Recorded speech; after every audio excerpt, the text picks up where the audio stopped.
It was a sweltering July night in 1991 when Tracy Edwards, a 32-year-old man desperate for a quick $100, stepped into apartment 213 at the Oxford Apartments in Milwaukee, Wisconsin. What started as a seemingly innocuous encounter with a soft-spoken blonde man named Jeffrey Dahmer quickly turned into a nightmare. Dahmer offered beer and conversation, but soon handcuffed Edwards and brandished a knife, forcing him to watch The Exorcist 3 while muttering about eating his heart.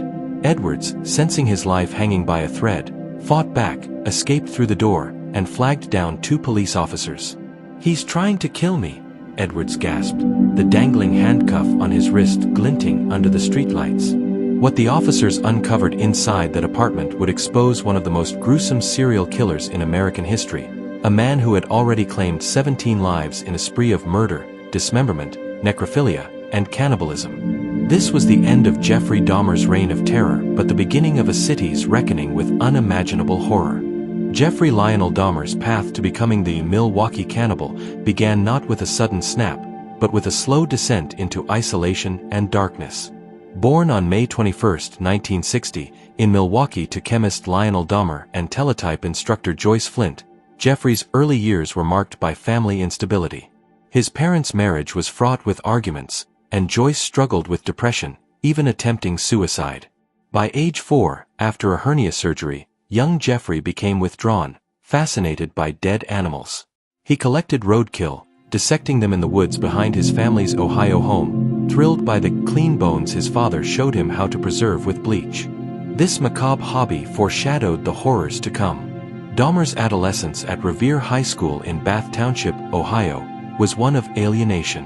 An average student with a polite demeanor, he hid his growing alcoholism behind pranks, like faking epileptic seizures, earning him the nickname, "Doing a Dahmer." By 14, he was drinking heavily, and by puberty, he realized he was gay, his fantasies twisting toward domination and dissection. In 1978, weeks after graduating high school and amid his parents' bitter divorce, Dahmer committed his first murder. He picked up 18-year-old hitchhiker Stephen Hicks, lured him home with promises of beer and weed, then bludgeoned and strangled him when Hicks tried to leave. "I didn't want him to go," Dahmer later confessed. He dismembered Hicks, buried the parts in the backyard, then later dissolved the flesh in acid and scattered the bones. After a brief, failed stint at Ohio State University and an honorable discharge from the U.S. Army in 1981 due to alcoholism where he allegedly raped 2 soldiers, though unproven, Dahmer moved in with his grandmother in West Allis, Wisconsin. He worked odd jobs, including as a phlebotomist and chocolate factory mixer, but his arrests mounted, indecent exposure in 1982 and 1986, fined and placed on probation. His killings resumed in 1987 after a 9-year hiatus, triggered by loneliness and compulsion. On September 26, 1987, Dahmer met 24-year-old Stephen Twomey at a gay bar, took him to the Ambassador Hotel, drugged him with sleeping pills, and beat him to death, claiming amnesia for the act. He dismembered Twomey in his grandmother's basement, discarding the body but keeping the head briefly, boiling it to remove flesh. This marked the start of his escalation. In January 1988, he killed 14-year-old Native American James Dockstader, luring him with $50 for photos, drugging and strangling him. March brought 22-year-old Richard Guerrero, a Mexican-American, killed similarly after a bar encounter. Dahmer's crimes grew bolder. In September 1988, he drugged and fondled 13-year-old Kay-Sun Syntha, leading to a sexual assault conviction and a year in jail with work release. Paroled in 1990, he moved to the infamous apartment 213. There, his murders intensified. May 1990, 32-year-old Raymond "Ricky Beeks" Smith, a sex worker. June, 27-year-old Edward Smith. September, 22-year-old Ernest Miller, whose biceps Dahmer ate, and 22-year-old David Thomas. By 1991, Dahmer's apartment reeked of decay, neighbors complaining of foul odors he blamed on spoiled meat. February saw 17-year-old Curtis Straughter strangled. April, 19-year-old Errol Lindsay, on whom Dahmer experimented by drilling into his skull and injecting acid to create a zombie. May brought 31-year-old Tony Hughes, a deaf aspiring model met at a gay bar, and the tragic case of 14-year-old Conorak Syntha Keeson's brother. Dahmer drugged and drilled into Conorak, who escaped naked and disoriented. Neighbors called 911, but police, convinced by Dahmer's lie of a lover's quarrel, returned the boy to him. Dahmer killed him hours later. The spree peaked in summer 1991. June 30th, 20-year-old Matt Turner. July 5th, 23-year-old Jeremiah Weinberger. July 15th, 24-year-old Oliver Lacey. July 19th, 25-year-old Joseph Braidhoft, a father of 3 seeking work. Dahmer lured most with money for photos or companionship, targeting marginalized men, many Black, Latino, or Asian, often from gay bars or bus stops. He drugged them with laced drinks, strangled them, performed necrophilia, dismembered bodies with a chainsaw, preserved skulls and genitals, painting some, and cannibalized parts, believing it made victims part of him. Polaroids documented the horrors. 74 photos of dismembered victims found later. Dahmer's victims were not mere statistics. They were sons, brothers, dreamers. Stephen Hicks was an adventurous teen hitchhiking to a concert. James Dockstader, a runaway from an abusive home, sought escape. Richard Guerrero dreamed of modeling. Anthony Sears, 24, killed in March 1989, was an aspiring model with a girlfriend. His preserved remains Dahmer's favorite trophy. Ernest Miller was a dancer. Tony Hughes, despite deafness, was outgoing and loved life. Conorak Synthesophone's family had Joseph Braidhoft left a wife and children in Minnesota, his body left on Dahmer's bed for days. Families endured agony. Rita Isbell, sister of Errol Lindsay, screamed at Dahmer in court, "I hate you."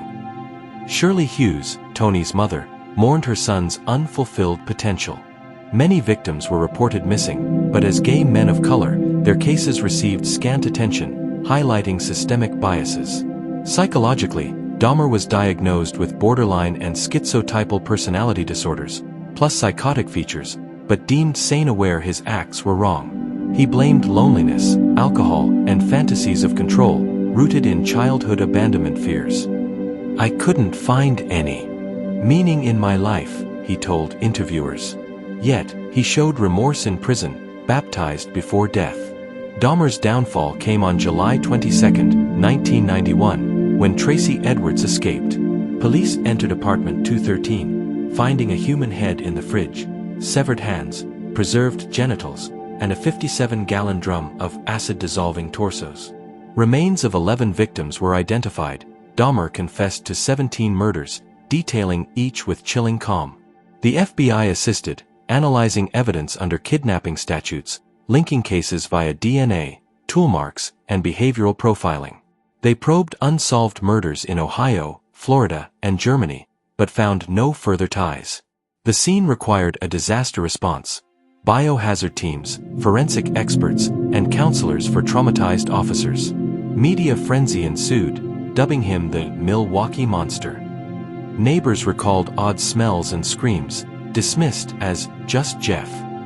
Dahmer's motive was a toxic brew of sexual compulsion, necrophilia, and cannibalism to keep victims eternally. "I wanted to create a living zombie," he said of his acid experiments. Rooted in abandonment, his parents' divorce, failed relationships, he sought total control, targeting vulnerable men to avoid rejection. Cannibalism, he claimed, made them permanent parts of me. It wasn't rage but a calculated void, amplified by alcohol and untreated mental illness. Dahmer's 1992 trial was a spectacle. Pleading guilty but insane, he was found sane after 5 hours of deliberation, sentenced to 15 life terms in Wisconsin, 957 years, and 1 in Ohio. At Columbia Correctional Institution, he was isolated initially but later worked as a janitor. On November 28, 1994, inmate Christopher Scarver beat him to death with a barbell, claiming divine orders. Dahmer died at 34, his brain donated for study but cremated amid controversy. Milwaukee healed slowly. Victims' families sued the city for police failures, winning settlements. The Oxford apartments were demolished. Dahmer's story inspired books like & E. Schwartz's Monster, Netflix's Dahmer, Monster, The Jeffrey Dahmer Story, and documentaries, sparking debates on mental health, policing, and media ethics. Yet, the emotional scars linger. For families like the Synthesophones, who lost 2 sons to one monster, justice felt hollow. Dahmer's crimes exposed society's blind spots of racism, homophobia, and neglect. As Lionel Dahmer reflected in his memoir, "How could I not have known?" The Milwaukee Cannibal's shadow reminds us, evil often hides in plain sight, behind a quiet smile. In the end, 17 lives were stolen, but their stories endure, a haunting call for vigilance against the darkness within us all.